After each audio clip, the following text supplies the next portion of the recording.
Você já ouviu falar em reforma tributária? Ainda não? Meu amigo, então no mínimo você está completamente desligado de todas as mídias sociais ultimamente. Aprovou a segunda parte da regulamentação da reforma tributária. Aprovou a segunda etapa da regulamentação da reforma tributária. O Senado aprovou o projeto da reforma tributária. A reforma tributária. Vamos trazer a reforma tributária? Agora vamos falar de reforma tributária. Elogios e reclamações, a reforma tributária é um dos assuntos mais falados nos últimos tempos. E para aqueles que ainda não estão íntimos com a reforma tributária, eu vos apresento a Lei Complementar 214 e seus diversos capítulos e artigos. Mas calma lá, que a gente também não vai falar sobre tudo isso daqui não.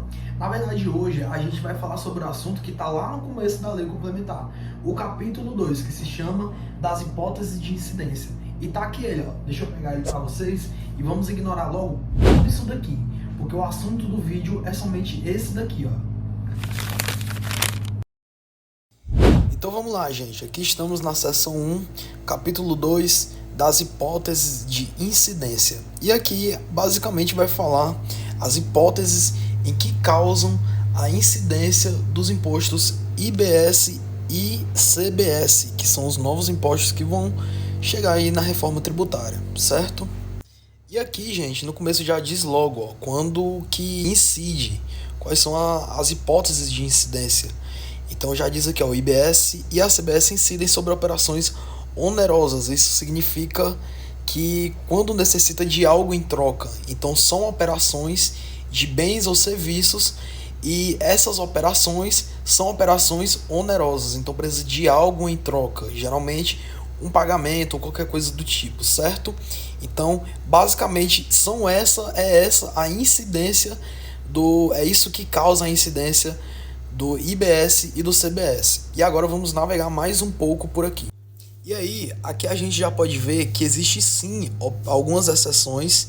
Essas exceções são operações não onerosas, mas mesmo elas sendo não onerosas, elas ainda assim incidem o IBS e a CBS, certo?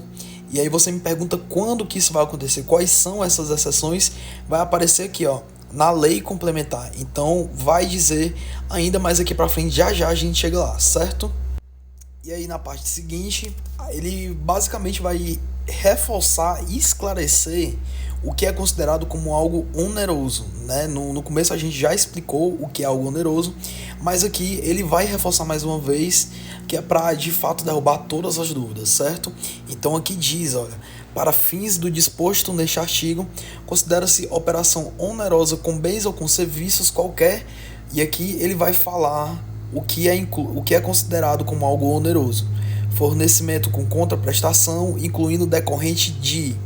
E aí ele vai falar, como eu falei, né, uma das principais exemplos de algo oneroso é compra e venda, troca ou permuta, dação em pagamento, demais espécies de alienação.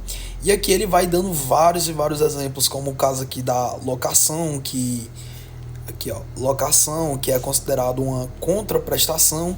Então aqui ele vai basicamente dizer tudo o que é considerado como algo oneroso, certo?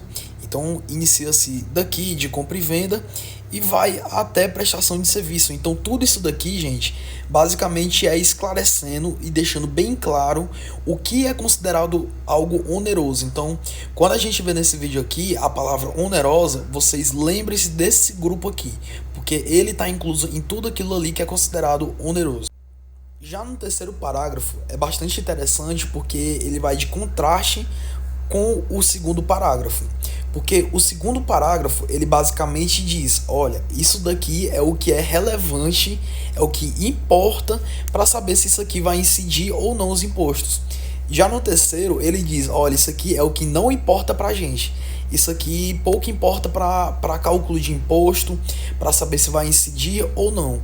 E é muito interessante eles identificarem isso aqui no terceiro parágrafo, porque vocês vão ver algumas coisas que nos impostos que existem atualmente, antes da reforma tributária, algumas coisas listadas aqui, elas são relevantes. Mas com a reforma tributária, com essa nova forma de tributar, essas coisas se tornam irrelevantes. E aqui podemos citar, por exemplo, primeiro que lista aqui, é o título jurídico pelo qual o bem encontra-se na posse do fornecedor. E aí o segundo, a espécie, tipo, forma jurídica, a validade jurídica, os efeitos dos atos ou negócio jurídico. Terceiro, obtenção de lucro com a operação. O quarto, cumprimento de exigências legais, regulamentares ou administrativas. Então, tudo isso daqui basicamente é irrelevante para o cálculo do imposto. E como eu falei, é muito interessante porque alguns impostos antes da reforma tributária, essas informações citadas aqui, elas são importantes, né, para esses impostos antes da reforma tributária. Agora, para esses novos impostos que vão surgir com a reforma tributária, eles se tornaram informações irrelevantes. O quarto parágrafo, na primeira parte aqui, ele diz: o IBS e a CBS incidem sobre qualquer operação com bem ou com serviço realizada pelo contribuinte, incluindo aquelas realizadas com ativo não circulante. E aqui é bastante interessante, porque quando se diz de algo oneroso, se tem uma espécie de estereótipo, né? Se bem que aqui nós estamos vendo aqui direto da fonte, e como nós vemos, o documento ele deixa bem claro que é considerado oneroso, mas ignorando, vamos supor que não estamos com a hélice em mão, quando se diz algo oneroso, geralmente está muito conectado à venda, né? Então algo ali que está mexendo direto no meu caixa, uma entrada de uma venda de um produto meu, uma saída no estoque meu que se tornou uma venda ou algo do tipo. Mas aqui ele lista, ele dá como condição, ele cita algo como, por exemplo, que esteja no meu ativo não circulante. E aqui a gente pode dar um exemplo, por exemplo, uma empresa, ela vende uma máquina velha do imobilizado, a loja vende um veículo, o escritório vende móveis usados, uma indústria vende terreno ou galpão da empresa. Então são todos esses exemplos que eu citei são exemplos que estão no ativo não circulante e mesmo assim incide o IBS e a CBS. Então são exemplos que encaixam nesse parágrafo. E aí, consequentemente também, né, se encaixa nisso, ou no exercício de atividade econômica não habitual. Aquilo que não faz parte do exercício de atividade econômica normalmente da empresa. Por exemplo, a empresa do ramo alimentício, ela vende alimento. O caixa dela, normalmente, toda a receita de venda dela é de venda de alimento. No entanto, se ela tem uma máquina velha ali, uma máquina de salgado velha, e ela vende aquela máquina ali, não é porque aquilo ali não foi uma venda de um produto que normalmente ela vende, que aquilo ali não vai gerar IBS e CBS. Não, pelo contrário, o quarto parágrafo ele diz que nesse caso, ainda que seja um exercício de atividade econômica não habitual, ainda assim vai sim incidir IBS e CBS. O parágrafo ele basicamente faz a primeira parte, ele faz uma correlação do IBS e da CBS com o ITCD e o TBI. Então, nessa parte, a gente vai entender como que esses impostos eles funcionam. Um tem interferência no outro ou não. E aqui já de cara a gente vê que não, já deixa ali bem claro que o IBS e a CBS ela não altera a base de cálculo do ITCD e do ITBI. Então são impostos completamente independentes, certo? O IBS e CBS não interferem de forma nenhuma, de forma alguma, na base de cálculo do ITCD e do ITBI. É isso que afirma o quinto parágrafo. Vocês lembram que lá no começo a gente viu que existem alguns casos que, embora sejam não onerosos, ainda assim vai ser emitido o IBS e CBS? Pronto. Então no final desse capítulo a gente vai encontrar quais são essas exceções, certo? Então lista todos aqui. Justamente depois dessa parte que a gente acabou de ver, do ITCD e do ITBI, a gente vai encontrar todas as exceções, certo? Então são essas aqui. E logo na parte seguinte é muito importante a gente ler também, porque ele abre algumas exceções. Vamos dar um exemplo aqui.